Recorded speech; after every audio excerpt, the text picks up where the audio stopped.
Welcome to the Photographer Diaries podcast. I'm your host, David Scott Bowles. On this podcast, we talk about anything and everything photography. Hey! What's up, guys? Shit, I forgot what I was going to say, but we're going to keep it going. I have my friends from Silver and Cedar on right now, Matt and Katie. They came all the way out from Phoenix, Arizona. Matt is a super talented photographer, and their company is a TinType and I guess fine art portrait studio now. Matt has been photographing for close to over a decade now. His partner Katie runs Broken Hearted Leather Goods, their sister brand, and she's been killing it in the leather game right now. I've known Matt for about half my life, and yeah, what's up, guys? How's it going? What's up? What's up? Cool. Everyone sounds good. It's just like sounds nice. All right. So I got some questions. We're gonna keep it basic, but we're also gonna just kind of conversate and have a little conversation. Conversate is a word. I don't know. You want to add anything to my little bio that I gave, or was that pretty good? That was good. It was good. I mean, Yeah, nailed it. Nice. I wrote it in 5 seconds. All right. So, like I said, I've known Matt, for it's been a long time. a long time, since I was about 15, maybe. And I still credit him to this day. We've talked about him, I guess, a couple times on this podcast already. And I credit him to this day for me really being a photographer. I don't think that if I would have not met Matt in my life, I don't think I would have ever really purchased a camera and really pursued it as a career. So thank you. And hopefully you guys thank him too. So I got some questions, Matt. What got you into like TinType photography? What drew you to that? To be honest, like, I don't even know, like I've always known about it and I've always like seen the process and all that. And I got the opportunity to go, it's called the Wet Paint Project at a tattoo convention. My buddy Christine, she does like awesome like oil paintings and like portraits and stuff like that, like painting wise. She was like, I really want you to do this. She knows that I've been really into photography. So she was like, I want you to do something photography related. I don't want to say something simple, like Polaroids or instant film. Yeah. So I kind of went back to the TinType process and I was like, this is fucking rad. It's the basis of photography. It's like where photography came from, the oldest known form of photography. And you can do everything for the most part mobile. So if you have a mobile darkroom, you could do it. And I was like, fuck it, I'm going to learn how to do it. And I always tell everyone I ordered everything I thought I needed. And because at that time, which is now only 3 years ago, there was zero information on it. Yeah. Like nothing at all. There was a couple YouTube videos and shit like that. But like getting into it was like... Yeah, that's what I was gonna kind of follow up with. That I was like, was there a big learning curve when getting into it, as far as like figuring out the process and like lighting and all that sort of thing? I mean, yeah. So I've shot and developed film for a long time. Since film photography got me into photography. Yeah. So the developing process of it is like, for the most part, somewhat of the same, like developing styles and stuff like that. It's the lighting that was like the hardest part. Because if anyone, obviously people listening to this know about photography and all that. So when I hand make my film, my ISO rating is anywhere between 0 to 1. Mm-hmm. So it's like, the amount of lighting I need is crazy. So the lighting was the hardest part of the whole entire process. Yeah, that's crazy. Wow. So I guess these are kind of not in the right order. I wanted to ask them, but it's okay. Do you have any advice for anybody who, I guess, wants to learn TinType photography? Or, like you said, you thought you bought everything, but yeah. Well, first of all, little shameless plug, come out to Arizona. We do workshops. Yeah. So I'll teach you how to do it. But I mean, there's tons of videos out there now, and there's some guys on YouTube that are like dedicated, you know, like teachers, and like they have tons of videos on like process, chemicals, stuff like that. It's just a whole different ball game, you know, like you have all these chemicals, but you have to maintenance and keep those chemicals running proper to get anything somewhat decent. So like advice, I would say start off small, you know, really small, like 4x5, something smaller than that even. There's a couple companies that'll do like starter chemical kits and stuff. Yeah. But yeah, even start off with paper negatives, you know, Oh, yeah. darkroom paper. Yeah, that'd be cool. So yeah. Do you have like a bucket list photo or maybe a like location you would like to photograph, whether it's digital or even TinType? I mean, I know TinType it's a little difficult, you know, it's a process obviously, but would you say you have one of those? Location wise, I don't think so. But like bucket list, I want to shoot like a 4-foot by like 8-foot glass plate. Ooh. Like massive glass plate. Yeah, I've seen like TinType on glass. Yeah. And that shit is So those gnarly. are called ambrotypes. Okay, yeah, those are so dope. Super cool. You already have the kind of that clear varnish shininess from the plate. Yeah. Or from like the glass plate. So it just the clarity and it looks good. You've done a couple in the studio, right? Yeah, I've shot ambrotypes. It's like that's a whole nother ball game because you gotta prep the plate.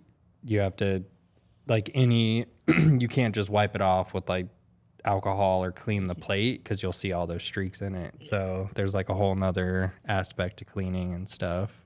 But yeah, probably a big ass glass plate is like on my bucket list for sure. That'd be dope. Like a cool mountain or something. We go to like Canada. Dude. Or even, I mean, Yosemite. Yeah. You know, somewhere like that. Yosemite would be sick. Yeah. Katie. Yes. What's up? What's up? So why leather? And what do you like most about working with leather? Well, Matt actually got me into making leather. Okay. Well, not making leather, but making things out of leather. Yeah. He had all of the tools and everything. He used to have an Etsy shop long ago. And when we opened up the studio, we had a good amount of space in there for him to bring all of that. And he was going to try to get back into it. And we got really busy with the photography side and everything. So he didn't have a lot of time. So I just decided to start learning it. And I've been doing it about 2 years now. And the first year was really just kind of generic. I was just practicing and making real generic stuff, like things that everybody else makes. And then last year I kind of found my style with it, I would say. And then that just kind of took off from there. I have a friend who does silversmithing.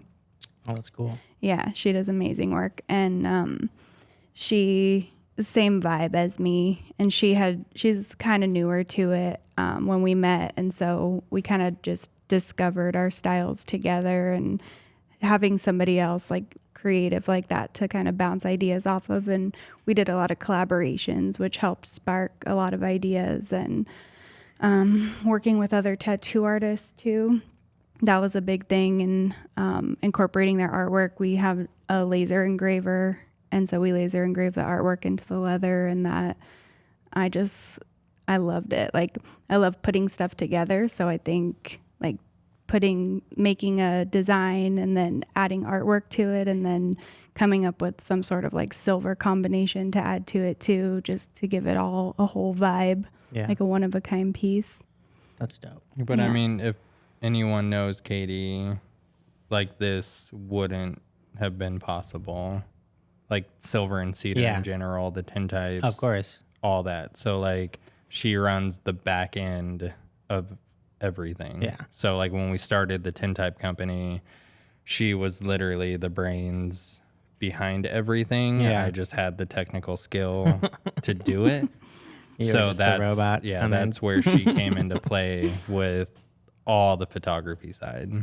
That's good. I wish I had something like that. Yeah. Fortunately. I mean, we just balance each other out. I've got the marketing brain and the people skills. Yeah. And then I can push a button. he was the creative one. I mean, I went to fashion school, but I just never really found what I wanted to do with that. Yeah. I kind of got lost. And then running all of this with him, I mean, he inspires me, you know, and then I picked up those leather tools, and that was it for me. Damn. You guys gonna start making some like adult leather goods? I can't Dude, ask so that many all the people time. ask. So many people ask. I'm gonna have a secret Broken-hearted door. XXXXX. No, but we're both trying to figure out some harness systems for cameras and Yeah. stuff like that. So hopefully that should be coming soon. That would be dope. Okay.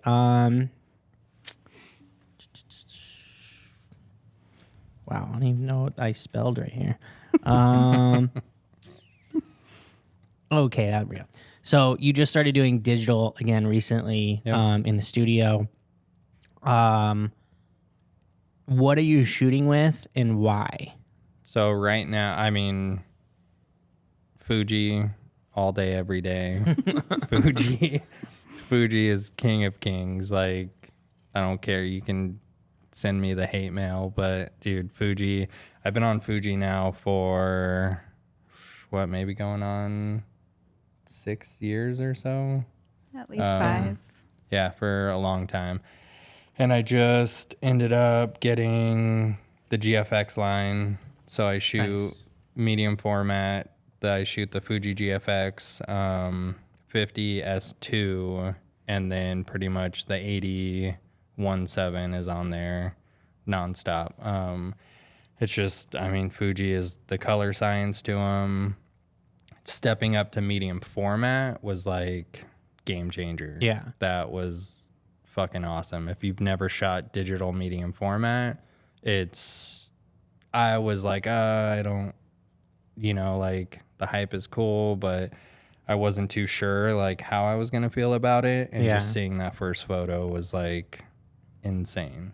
It's crazy. I mean, you had the 100S. Yeah. I miss it. Had RIP.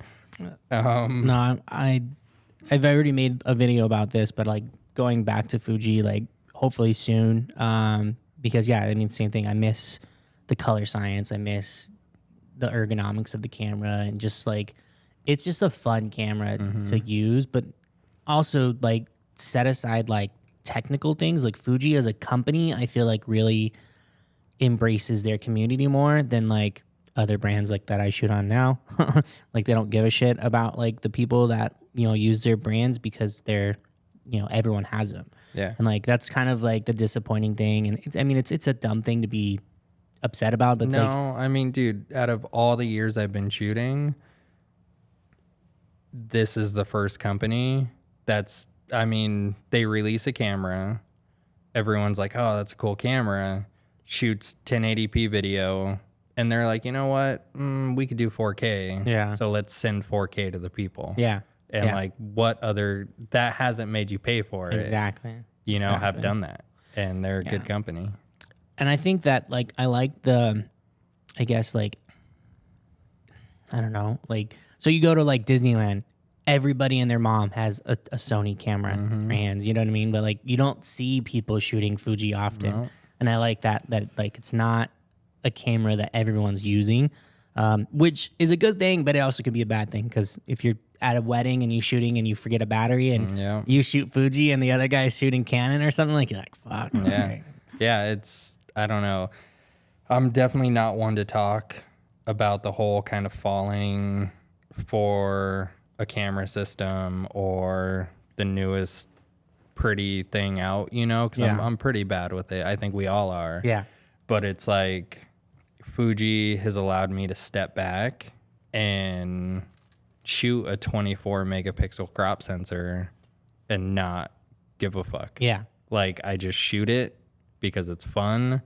The picture quality is awesome, and I don't need all that. And the GFX was definitely like a splurge You Yeah. know, like, fuck, this is, I mean, it's an expensive system, but I shoot primarily studio portraiture. Yeah. You know, and having that sensor size, the dynamic range, the latitude to bump exposure and shit. Like Yeah. I can literally underexpose or overexpose whatever I want Yeah. and bring it down to a fucking good photo. Yeah. Dynamic range is crazy. Yeah, and then insane. like, I mean, it has things like you can do processing, raw processing in the camera. Yep, you know which what I is mean? scary, Like, but it's dope. it like, yeah, it embeds it into the photograph. That's actually how when I was at WPPI and I won my GFX 100S, I did all the, because we weren't allowed to edit the photo. We were only allowed to either just edit in camera or like edit when we post in on Instagram. Oh, And so I literally did all the processing in the camera and I posted it and it almost matched like my work on my grid, like on Instagram. Okay, what else do I got here?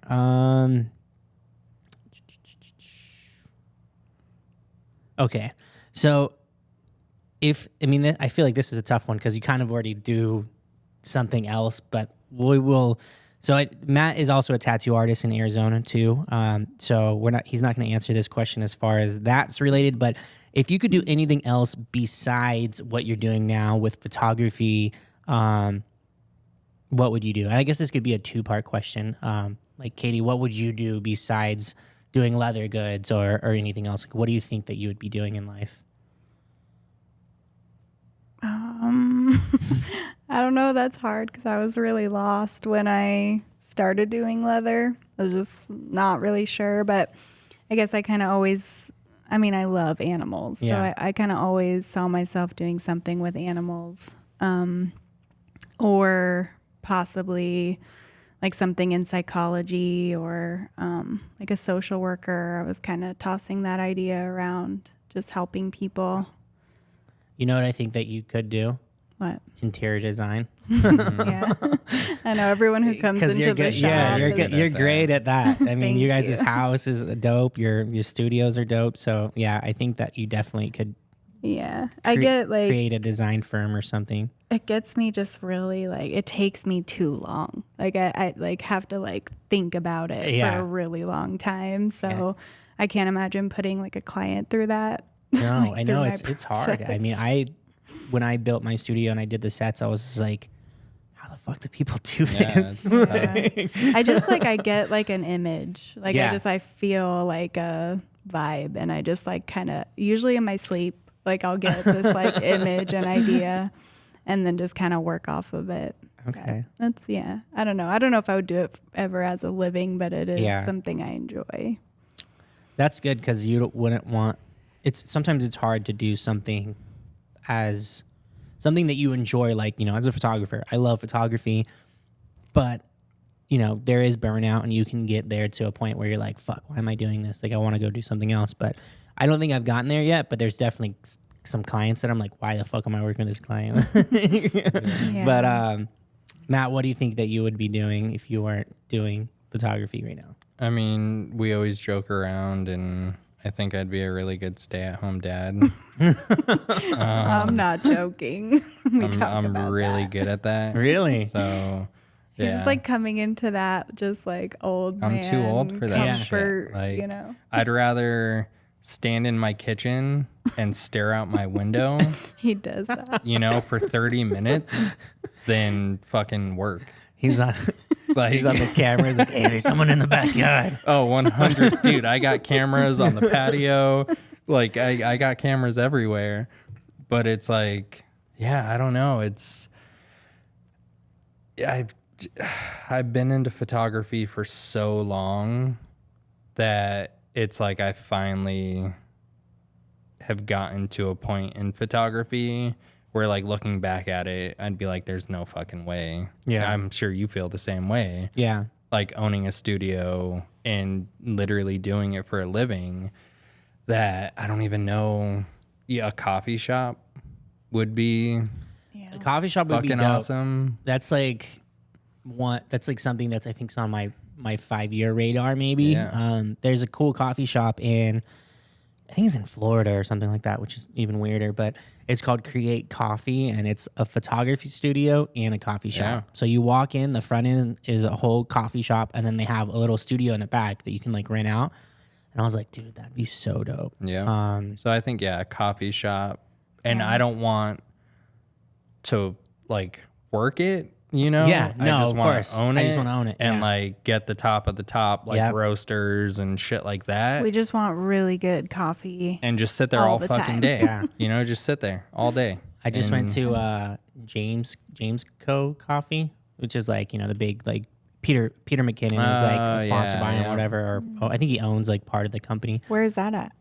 They're all over, but they're based in San Diego. Like that's where they started. So I went to like the original one in San Diego, and it's super cool because they have this. They don't do like plastic or they don't do paper. You go and you buy it. It's like in a mason jar, and you take it home. And if you bring the jar back, you get like you a don't- discount. Yeah, you get a discount. So it's like all about like you know, like not polluting but it's super cool. It's super cool vibes in there. How's the coffee? Coffee is super good.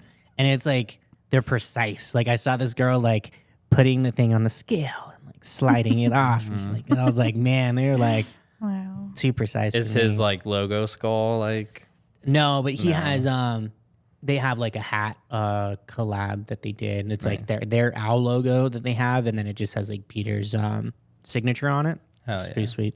I bought a shirt and a coffee, and it was like $50. And I was like, God damn. Yeah. It was mostly the Sounds shirt. about right. The coffee is actually cheap, and I was pretty surprised because I was like, you get a koozie with it too. So you get like a free koozie and then the glass jar. Like a mason jar Yeah. koozie. Yeah, I mean it's not even like a mason jar. It's like a pickle jar, but like a skinny pickle jar. I don't know how they do it, but you would think that like doing that would be more expensive, but it was literally about the same price of like going and buying like a large Starbucks. Yeah. So I was like, this is really cool. But yeah, that's dope. I think I would definitely open a coffee shop. Yeah. Let's do it. Hell yeah. I think that's all the questions I have. You guys have anything else to add? You want to plug anything in? Where can we find you? Where can we, you know, all that social media? So all me. Well, we just He looks over at the marketing. He's like, come So, on. I mean, we just rebranded Okay. everything. So Yeah. like we redid our website. I added all the digital packaging to that. The TinTypes are on there, and it's kind of cool. Like the homepage is split down the middle. Oh, cool. So you can I haven't checked go- it out yet. I gotta look at that. Yeah, you can go to Katie's Broken Hearted Leather, or you can go to the TinTypes. But yeah, what's all that? So the website is silverandcedarphx.com. Okay. And then the Instagram for photography is just at Silver and Cedar. And then our TikTok is at Silver and Cedar. If you want to watch people go crazy and attack everyone, jump on our TikTok. TikTok is crazy. That comment Yes. It's section. literally a hectic. battlefield. Really? Oh man, I want to check that out. That's juicy. Yeah. And then my leather goods are on Instagram at Broken Hearted Leather. Sweet. Cool. Well, thank you guys so much for being on the podcast today. Thank you for you. coming out to Arizona. Thank you. That wasn't just for me, but it's okay. We finally made it. I feel You like we've finally been made it. talking I about know, this for a while. exactly. I know. And then we have a podcast coming out. Oh, yeah. Shout the Um, podcast out. It's, I guys- think we're just going to call it the Silver and Cedar podcast. Okay. Yeah. Because we were gearing towards just photography based, and we're like, we know so many. I mean, we shoot creative people, Yeah. all day long, Yeah.